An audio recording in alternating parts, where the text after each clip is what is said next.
yang lainnya menderita kematian yang perlahan dan tak suatu pun dapat menghentikan kemerosotan kondisinya. Kami memberikan pada Eliza susu kambing muda, sebab dokter mengatakan itu baik bagi si sakit. Dia minum banyak, sebab semua gembala membawakannya pada Eliza, sebab ibu yang malang itu telah menyuruh orang-orang untuk mencari barang siapa yang punya kambing muda yang menghasilkan susu untuk pertama kalinya dalam kawanan.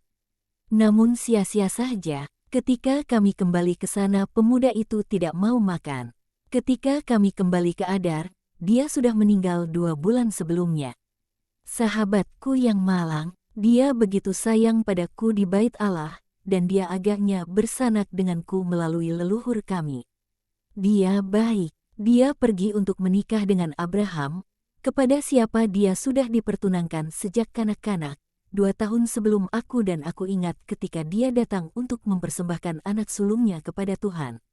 Dia memintaku datang, bukan hanya aku saja, tetapi kemudian dia ingin hanya aku sendirian saja bersamanya untuk beberapa waktu. Dan sekarang dia sendirian. Oh, aku harus bergegas menghiburnya. Kamu tinggal di sini. Aku akan pergi bersama Elia dan aku akan masuk seorang diri. Kesedihan perlu dihormati. Bahkan aku juga tidak, Bunda.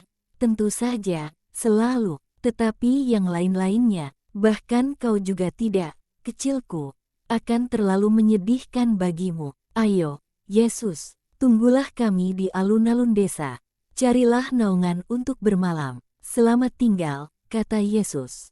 Dan hanya dengan disertai Elia, Yesus dan Maria pergi hingga tiba di sebuah rumah besar, yang sama sekali tertutup dan sunyi. Si gembala mengetuk pintu dengan tongkatnya. Seorang pelayan perempuan melongok keluar dari sebuah jendela kecil menanyakan siapa yang mengetuk. Maria maju menghampiri dengan berkata, "Maria anak Yoakim bersama putranya, dari Nazaret. Katakanlah pada nyonyamu, percuma saja, dia tidak ingin menemui siapapun.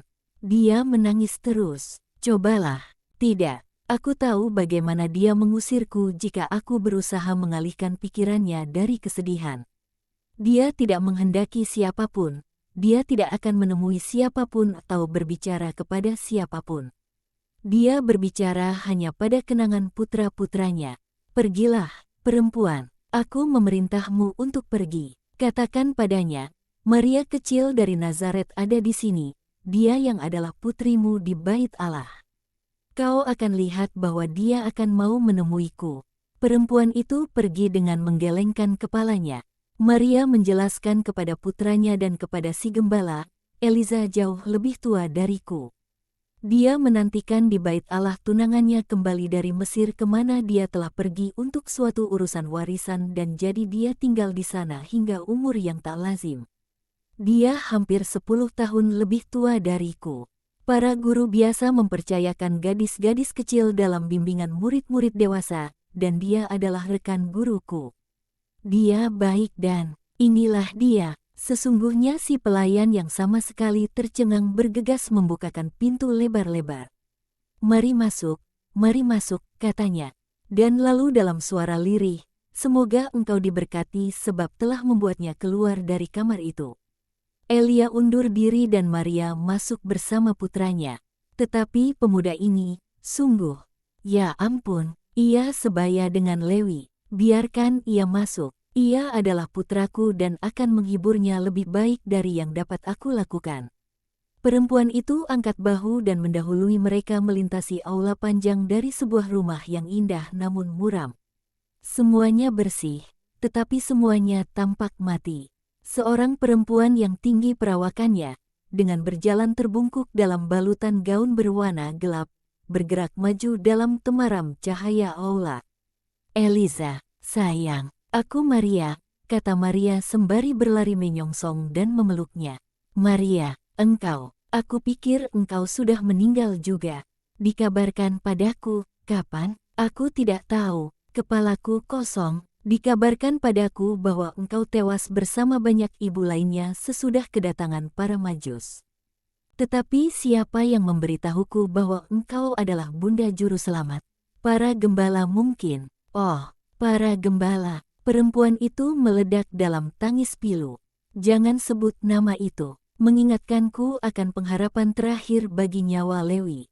Dan begitulah, ya, seorang gembala mengatakan padaku mengenai juru selamat dan aku membunuh putraku dengan membawanya ke tempat di mana mereka katakan Mesias berada, dekat Yordan. Tapi tak ada seorang pun di sana, dan putraku tiba kembali pada waktunya untuk mati.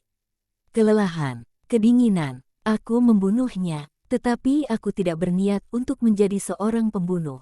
Dikatakan padaku bahwa ia, Mesias, menyembuhkan penyakit-penyakit dan itulah sebabnya mengapa aku melakukannya. Sekarang putraku mendakwaku sudah membunuhnya. Tidak, Eliza, adalah kau yang berpikir demikian.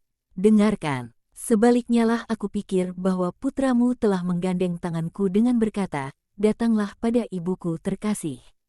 Bawalah juru selamat kepadanya. Aku lebih bahagia di sini dari andai aku di dunia.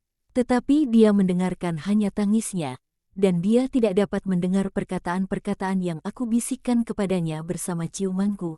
Ibu yang malang, dia seperti seorang perempuan yang kerasukan setan yang menginginkannya menyerah pada keputusasaan, sebab setan ingin kami terpecah belah. Apabila sebaliknya dia berserah diri dan percaya bahwa Allah melakukan segalanya untuk suatu tujuan baik, kami akan bersatu, bersama ayah dan saudaraku. Yesus dapat melakukannya, dan aku datang, bersamanya. Tidakkah kau ingin bertemu dengannya? Maria berbicara dengan memeluk manusia malang itu sepanjang waktu, dengan mencium rambut abu-abunya dengan kelemah lembutan yang tak terkira. Oh, andai itu benar, tetapi, mengapa Daniel tidak datang kepadamu, untuk mengatakan padamu untuk datang lebih cepat? Tetapi siapakah yang mengatakan padaku beberapa waktu yang lalu bahwa engkau tewas? Aku tidak ingat,